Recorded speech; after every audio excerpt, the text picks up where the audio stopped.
Ceci est une émission payée par l'heure de la bonne nouvelle. Bonjour et bienvenue à l'heure de la bonne nouvelle. Aujourd'hui, nous vous parlons d'une vie ratée. Au commencement était celui qui est la parole de Dieu. Il était avec Dieu, il était lui-même Dieu. Tout a été créé par lui. Rien de ce qui a été créé n'a été créé sans lui. En lui résidait la vie, et cette vie était la lumière des hommes.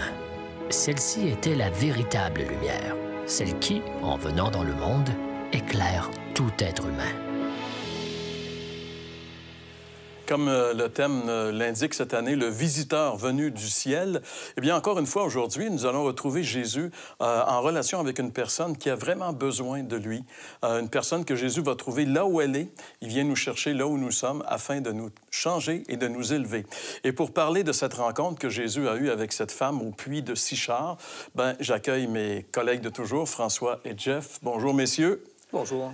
Et avant d'aller plus loin, j'aimerais qu'on aille voir ce que les gens pensent d'une vie ratée.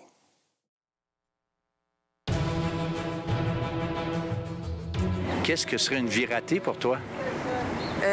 Rempli de regrets. De se faire des buts dans la vie, mais de rien faire pour les concrétiser, ne pas agir, rester dans son coin. Si vous n'accomplissez rien, c'est une vie ratée.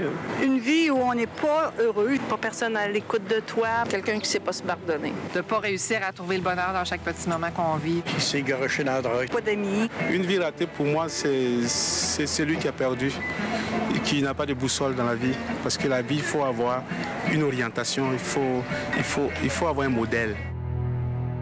En fait, chacune des idées qui sont émises ici dans ce Vox Pop-là sont différentes, mais se recoupent jusqu'à un certain point. En réalité, une vie ratée, selon les gens, c'est une vie où on n'est pas heureux, où il nous manque quelque chose, finalement. On ne semble pas atteindre le but, des standards soit qu'on s'impose, soit qui nous sont imposés. Mais bref, on se mesure puis on n'atteint pas le but. Ouais.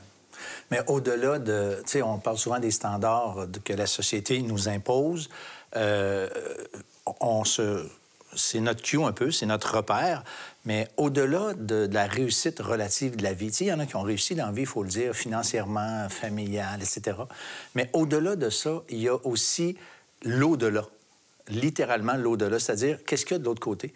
Et Jésus a dit, que servirait-il à un homme de gagner le monde entier s'il perdait son âme? Que donnerait un homme en échange de son âme? Alors, l'idée ici, c'est, ma vie, elle peut être réussie, mais j'ai raté mon existence. Il faut penser au-delà de l'épitaphe du cimetière, parce qu'il y a une vie après la vie. La Bible est claire qu'on est des créatures éternelles. Alors, on est appelé à vivre de l'autre côté, et il y a deux choix, deux possibilités selon la Bible, et c'est là qu'on peut rater littéralement notre existence. En fait, François, ce que tu es en train de nous dire, c'est qu'il y a plus que la vie ordinaire, la vie qu'on vit tous les jours. Il y a plus que ça. Et je pense que c'est justement de ça que Jésus va parler avec cette femme qu'il va rencontrer. On va aller trouver Jésus et cette femme dans un petit instant, immédiatement après la pause. Vous avez des questions ou des commentaires sur ce que vous venez d'entendre? Contactez-nous par téléphone ou réagissez sur les médias sociaux.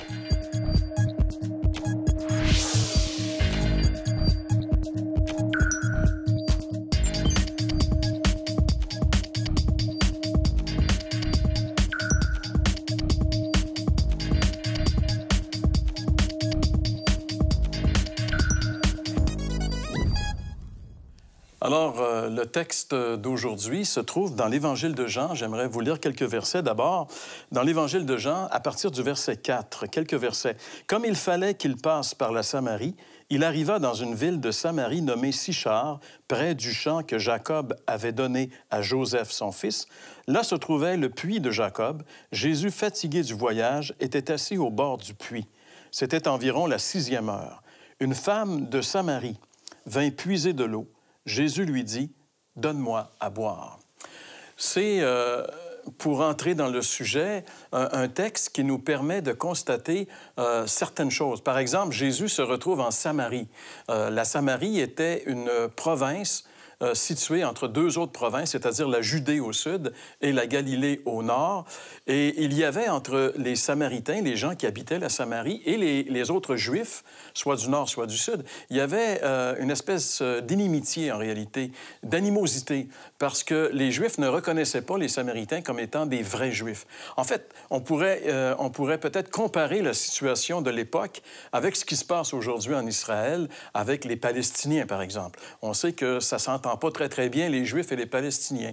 Eh bien, à la même époque, peut-être que dans une échelle un petit peu moindre, il y avait de l'animosité entre les Samaritains et les Juifs. Mais Jésus était un vrai Juif, et pour lui, il va passer au-dessus de ces espèces de tabous racial.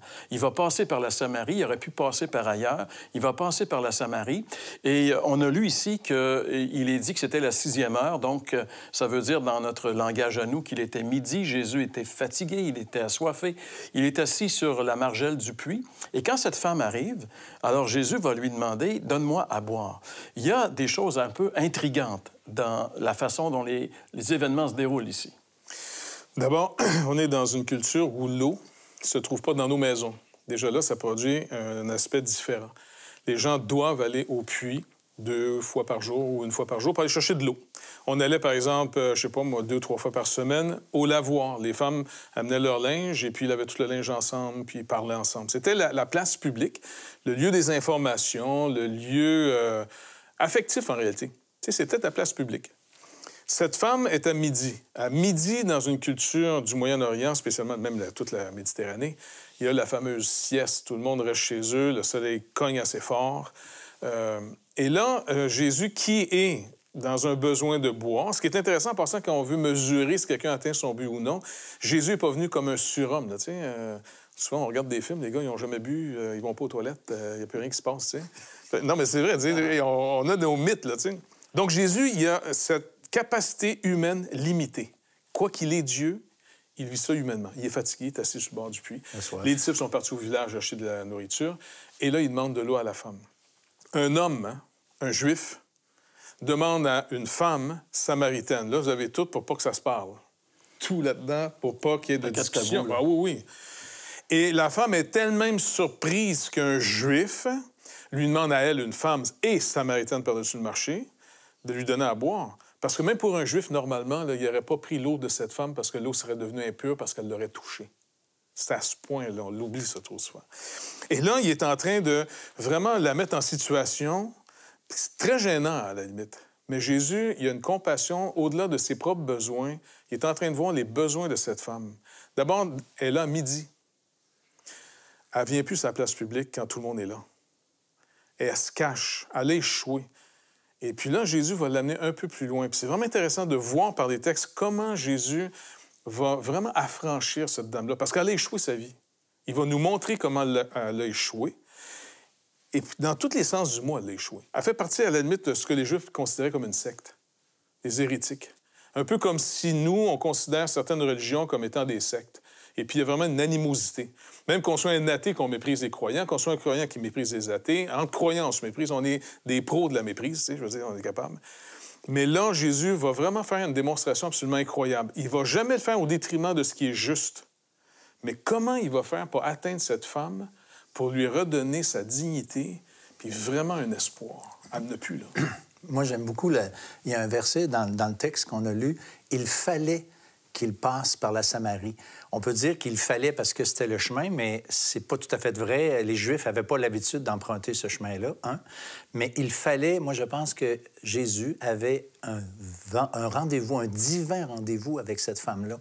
Et il vient... C'est le visiteur venu du ciel, le thème de la série.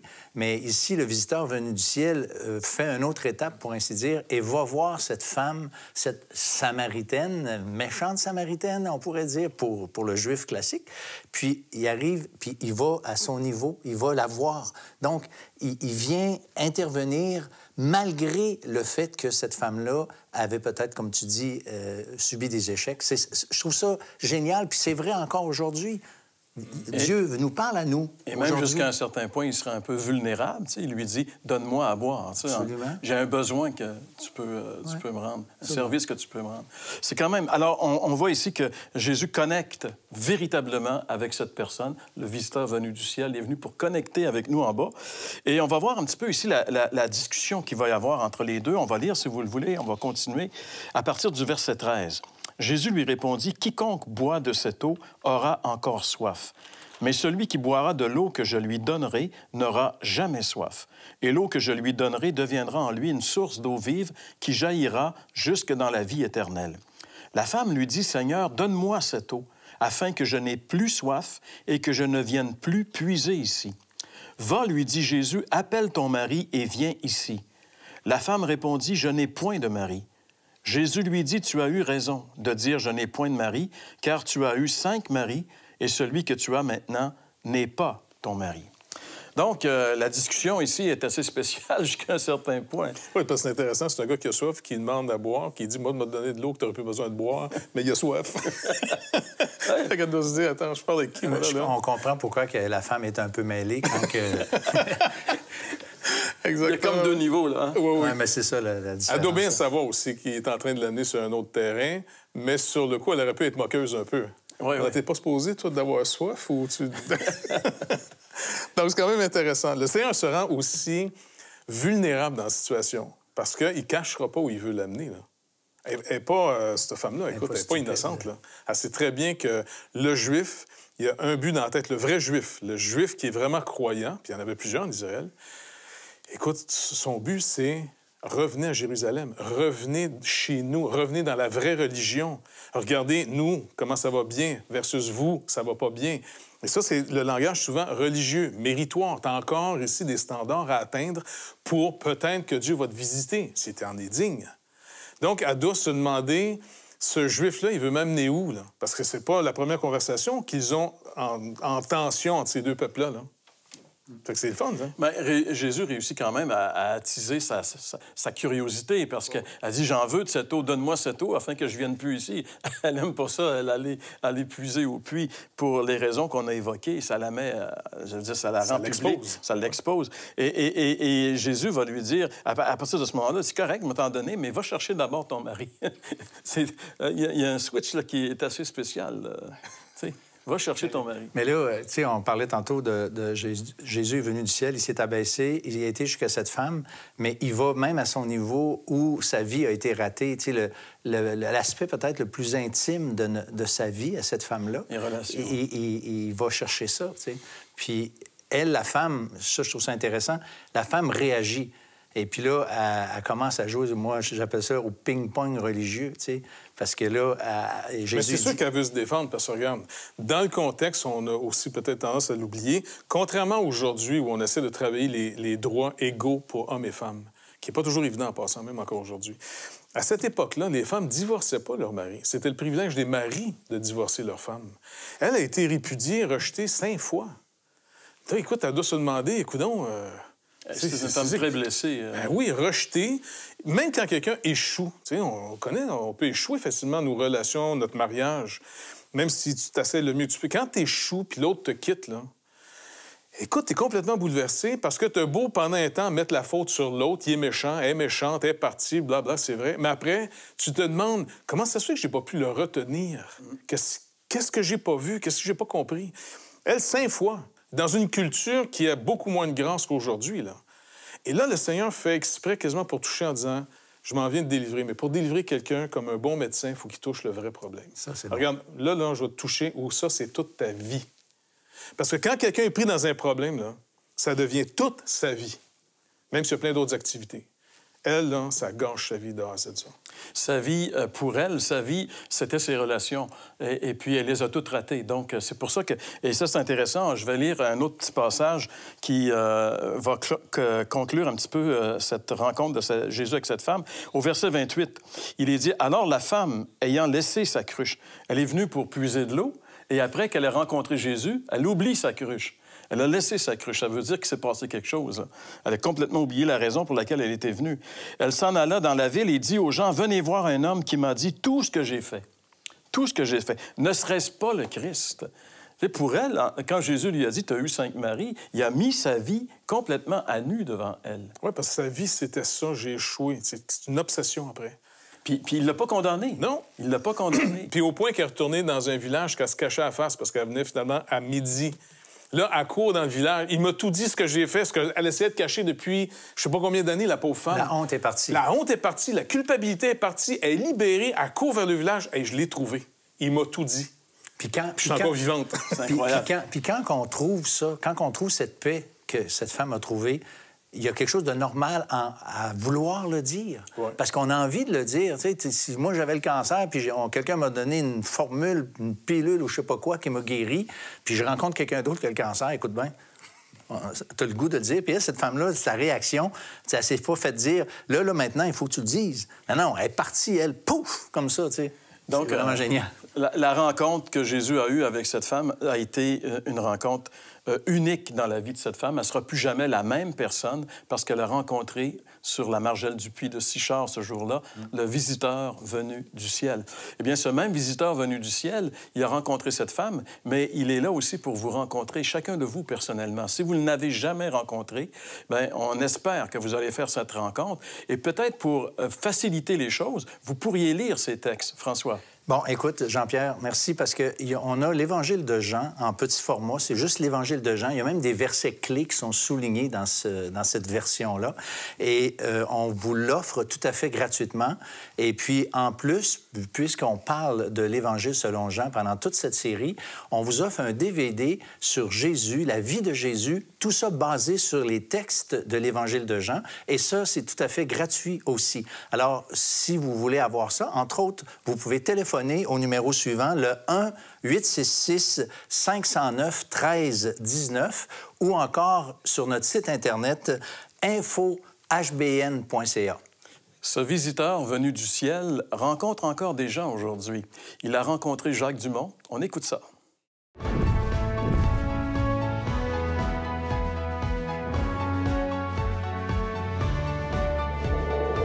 Je me nomme Jacques Dumont, je viens de Montréal. Je vais vous dire que quand je suis venu au monde, malheureusement, ça a mal parti. J'ai fait des familles d'accueil à plusieurs reprises, puis c'est ce qui m'a amené à avoir des problématiques dans mon enfance parce que j'ai été violenté physiquement, j'ai été empêché de manger, puis des choses difficiles pour un enfant. Et ce qui m'a dérouté à cet âge-là, c'est que j'étais fragile dans mon cœur d'enfant, puis j'avais des peurs puis des craintes. Puis à l'âge de 9 ans, j'ai commencé à m'extérioriser pour pouvoir attirer l'attention. Parce que moi, ce que je voulais le plus, c'est que je voulais être aimé. Je voulais être aimé comme tout le monde. J'aurais aimé ça, avoir de la tendresse, ces choses-là. C'est ce que je découvrais pas vraiment dans les familles d'accueil. À l'âge de 9 ans est arrivé ce qui devait arriver. J'ai commencé à voler dans des dépanneurs puis des petits centres d'achat ici et là, des barres de chocolat puis des chips. Ça a commencé comme ça, bien simplement. Ce qui est arrivé, c'est que j'ai continué dans cette voie-là. Je suis devenu kleptomane, malheureusement. J'ai commencé à voler tout ce qui bougeait. Puis j'ai continué à faire ça jusqu'à l'âge de 13 ans. De 9 ans à 13 ans, c'était quand même assez rapide. Puis à l'âge de 13 ans, j'ai commencé à prendre ma première bière. Puis j'ai aimé l'effet de l'alcool parce que ça faisait fuir ma réalité dans laquelle que je me trouvais. Puis j'ai continué avec ça. Puis à l'âge de 14 ans, j'ai commencé à prendre mon premier joint. Puis ça a continué comme ça. J'ai continué à voler, aller à l'école, puis voler à l'école. Puis bon, à l'âge de 18 ans est arrivé ce qui devait arriver. J'ai fait de la prison. J'ai fait ma première sentence. J'ai eu 1 an de prison. J'étais comme coincé. Je sortais de prison, je rentrais, je sortais... C'était un peu ma vie d'adolescence puis d'adulte. Puis, à un moment donné, à l'âge de 27 ans, il est arrivé un incident en prison. J'étais devenu très bizarre. J'étais claustrophobe puis paranoïaque à cause de la consommation de drogue que je prenais, parce que je prenais aussi de la drogue par intraveineuse. Puis, je cherchais des sensations, je cherchais une solution à ma vie qui n'avait pas de sens. Puis, en prison, ce qui est arrivé, c'est que j'ai eu peur de perdre la raison. Je suis en train de devenir fou. Puis ça m'a fait peur parce que je savais pas si j'étais pour mourir, tout ça. J'ai fait une crise de claustrophobie en prison. Puis je vais vous dire, c'est pas la meilleure place de vivre ça. Puis je me suis souvenu ce que ma belle-sœur m'avait parlé. Elle m'avait parlé de sa foi, puis elle m'avait parlé de Dieu. Puis moi, Dieu puis Jésus, ça me disait pas grand-chose, mais Moi, dans mon cœur, à moi, je savais ce que je faisais, c'était pas correct. Je volais les gens, je consommais, puis sans le savoir, je détruisais ma vie. Puis j'ai fait ce que je devais faire, c'est que j'ai plié les genoux. Puis j'ai dit au Seigneur, viens m'aider, je suis plus capable. Puis c'est comme si j'ai donné le volant de ma vie au Seigneur. J'ai dit, tiens, prends-les, puis si tu existes, Seigneur, viens m'aider, révèle-toi à moi. Puis si tu me sors de prison, parce que c'était là ma problématique, j'avais peur, puis j'étais en train de mourir, j'ai dit, bien, je vais aller m'outiller, je vais aller dans un centre de formation. Puis à ma grande surprise, le lendemain matin, il y a 2 gardiens qui sont venus me voir, puis ils ont dit, Monsieur Dumont, vous êtes libéré. J'en revenais pas, mais mes 2 bras ont tombé quasiment à terre. J'ai dit, bien, voyons. Puis là, c'est là que j'ai réalisé que, ouais, la prière est efficace. À partir de ce jour-là, je me suis pris en main. J'ai été dans une formation chrétienne, défi jeunesse. J'ai réappris à vivre, mais la vraie vie. J'ai appris à connaître l'amour de Dieu à défi jeunesse. J'ai pris les outils qu'il m'offrait, puis j'ai appris à pardonner parce que j'avais de la misère avec le pardon.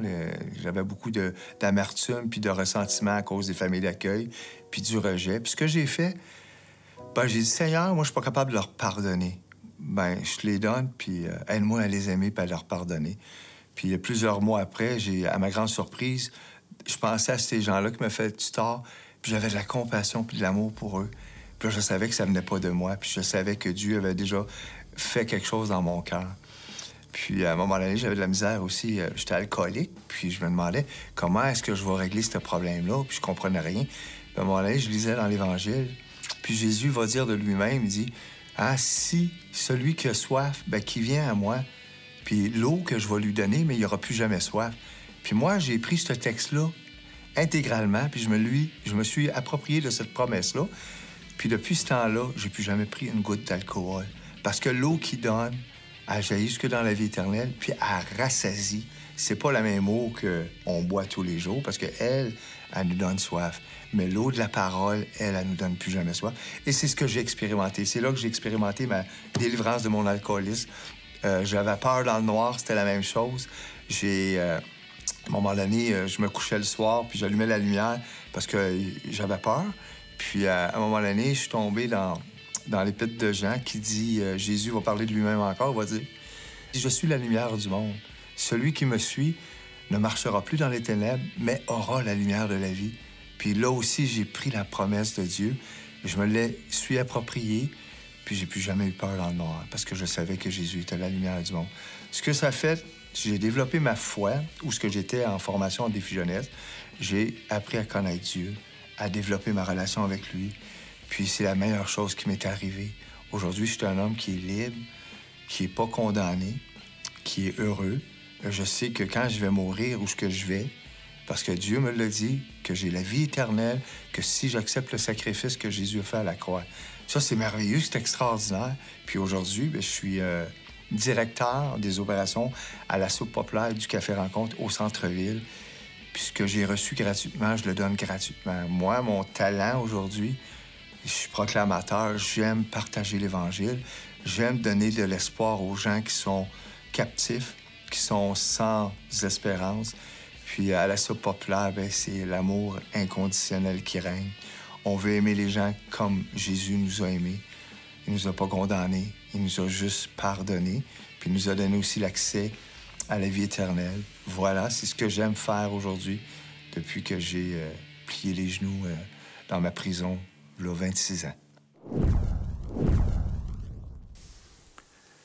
Jésus a dit à la femme samaritaine, « Quiconque boit de cette eau aura encore soif, mais celui qui boira de l'eau que je lui donnerai n'aura plus jamais soif. » Et c'est ce que notre ami vient de nous dire dans ce témoignage, et c'est ce que Jésus a dit à cette femme samaritaine, et c'est aussi ce que Jésus veut aussi nous dire à nous aujourd'hui, en 2017. Écoutez, Israël, dans l'Ancien Testament, le peuple juif avait commis un double péché, nous dit Dieu. Et c'est le prophète Jérémie qui nous dit ceci. Il dit, « Car mon peuple a commis un double péché. Ils m'ont abandonné, moi qui suis une source d'eau vive, pour se creuser des citernes crevassées qui ne retiennent point l'eau. » Alors, vous, aujourd'hui, qui écoutez cette émission, vous savez probablement un peu mieux maintenant que vous avez une certaine soif, et cette soif spirituelle que Dieu veut étancher en chacun d'entre nous.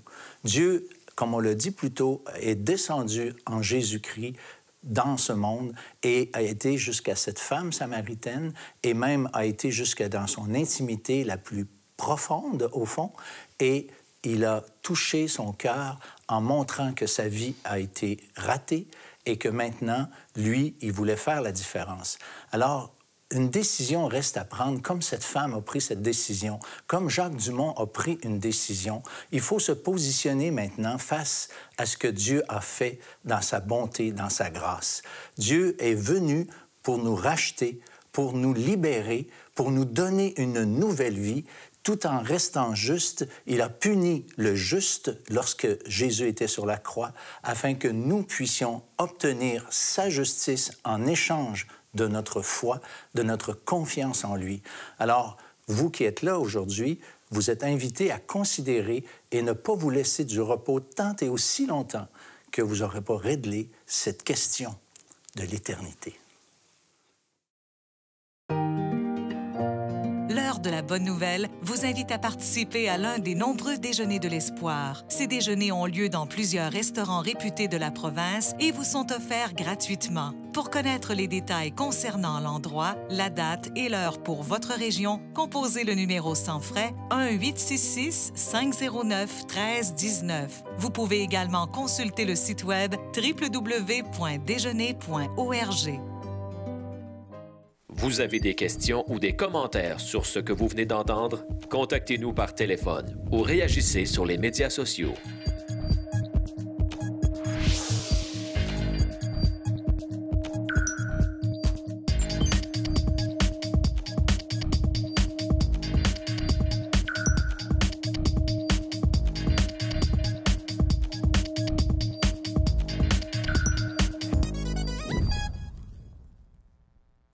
Cette émission nous a permis de constater que le visiteur venu du ciel est allé très, très loin. Il est allé jusqu'à Sichard, rencontrer cette femme au puits de Sichard pour la pardonner et la transformer.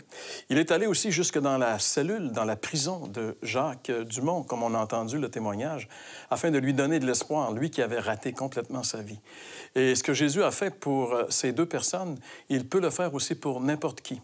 Peut-être que vous avez écouté cette émission et que vous vous dites « J'aimerais beaucoup que Jésus fasse ça dans ma vie. » Bien, vous n'avez qu'à lui demander, puis il va le faire. C'est ça, il est le visiteur qui est venu et qui est toujours présent aujourd'hui. Même s'il est retourné en haut, il est présent, il est demeuré avec nous sur la terre à travers son corps, qui est l'Église. Et nous sommes disposés à vous aider si vous avez des questions. Nos coordonnées apparaissent ici à l'émission. N'hésitez pas. Il y a une foule de personnes qui sont prêtes à aller vous rejoindre là où vous êtes afin de vous parler de ce visiteur venu du ciel. Ça nous fait un grand plaisir, nous, de vous retrouver comme ça chaque semaine par l'entremise de la télévision. C'est à peu près tout le temps que nous avons aujourd'hui, mais j'aimerais vous inviter à continuer à nous contacter sur notre site Internet ou aussi encore sur notre page Facebook. On vous souhaite de passer une bonne semaine. Messieurs, je vous remercie beaucoup pour votre participation et on se donne rendez-vous pour une autre émission de l'heure de la bonne nouvelle la semaine prochaine.